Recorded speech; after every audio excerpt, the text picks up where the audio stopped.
નમસ્કાર દર્શક મિત્રો, મિસ્ટર ગુજરાત ન્યૂઝમાં આપનું સ્વાગત છે। રાજકોટ જિલ્લાના ધોરાજીના જુનાગઢ રોડ રેલવે ફાટક પછીના માર્ગ પર ખાડામાં ટ્રક ફસાયો। 1 થી 1.5 કલાકથી ટ્રાફિક સમસ્યાથી વાહન ચાલકો પીડાઈ રહ્યા છે અને ટ્રાફિક જામ થયો છે। ધોરાજીના લોકો જાણે રામ ભરોસે છોડી જવાબદાર તંત્ર કે કોન્ટ્રાક્ટર કુંભકર્ણની નિંદ્રામાં સૂતું હોય તેવું લાગી રહ્યું છે। ધોરાજીના જુનાગઢ રોડ ઓવરબ્રિજની કામગીરીને લઈને ડાયવર્ઝન કરેલ છે, પણ ડાયવર્ઝન કરેલ રસ્તો જાણે વાહન ચાલકોને શ્રાપિત બન્યો છે। કાદવ, કીચડ અને વરસાદી પાણી ભરાઈ ગયેલ છતાં ખાડા નાના મોટા વાહનો ફસાઈ જવાની ઘટના દિન પ્રતિદિન વધી રહી છે।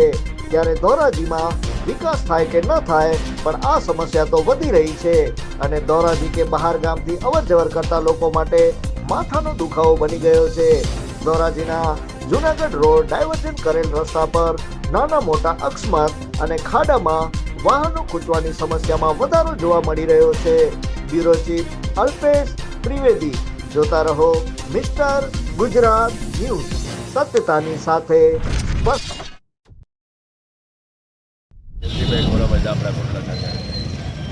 શું લઈને આવ્યા હતા, ક્યાંથી આવતા હતા, શું ઘટના બની? કચ્છમાંથી ભરીને આવતો હતો સાહેબ, અને અહીંયા વિપુલભાઈના કારખાને ખાલી કરવાની ધોરાજી।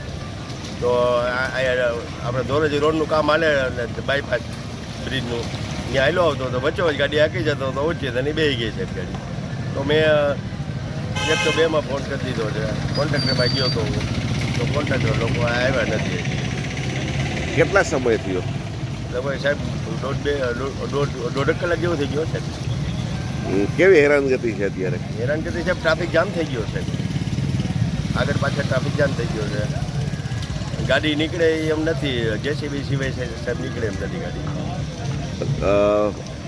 કેટલો ખર્ચો થાય એવું છે? ખર્ચો તો સાહેબ હવે જેસીબી વાળો આવે નહીં, કેટલા કહે એ પ્રમાણે ઓછામાં ઓછો 3-4 હજારનો ખર્ચો અલગ છે સાહેબ। રજૂઆત કરી તો શું કીધું કોન્ટ્રાક્ટરને કે બીજા કોઈ? હમણાં આવી છે અહીંયા એમ કીધું, હજી આવ્યા નથી સાહેબ। કેટલો સમય થયો? 1.5 કલાક જેવું થઈ ગયું સાહેબ। અનીશભાઈ ક્યાંથી આવતા હતા, શું તકલીફ છે? અમદાવાદથી માંગરોળ જાય છે મધુરમ ટ્રાવેલ્સની અંદર, પણ છેલ્લા 2-2.5 વર્ષથી આ બહુ પ્રોબ્લેમ છે। આ રસ્તો અત્યારે વરસાદના હિસાબે બહુ ખાડા પડી ગયા ને કોઈ તંત્ર ધ્યાન દેતું નથી। કોન્ટ્રાક્ટરને ફોન કર્યો તો કોન્ટ્રાક્ટર છેલ્લા 2-2.5 કલાકથી લોલીપોપ આપે છે ના। અત્યારે આ મધુરમની ગાડી એની અંદર પેસેન્જરે બહુ હેરાન થાય છે। અમુક બેનને હોસ્પિટલના કામ છે, હોસ્પિટલે જવું છે, પાછળ 40 થી 45 ગાડી લાઇનમાં ઊભી છે, પણ કોઈ જાતનો કોઈ રિપોર્ટ મળતો નથી।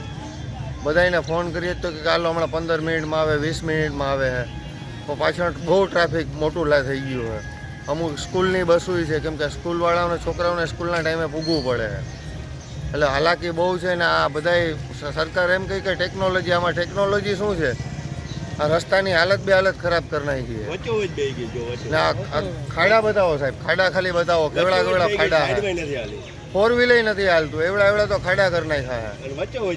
એટલે સરકારને એ અપીલ છે કે થોડુંક આ રસ્તાનું ધ્યાન દો ને આ બધી થોડીક અપનાવો, કે આ થોડુંક ખાડા બૂરી દઈ ને આ કોઈ પેસેન્જરને હાલાકી ન થાય।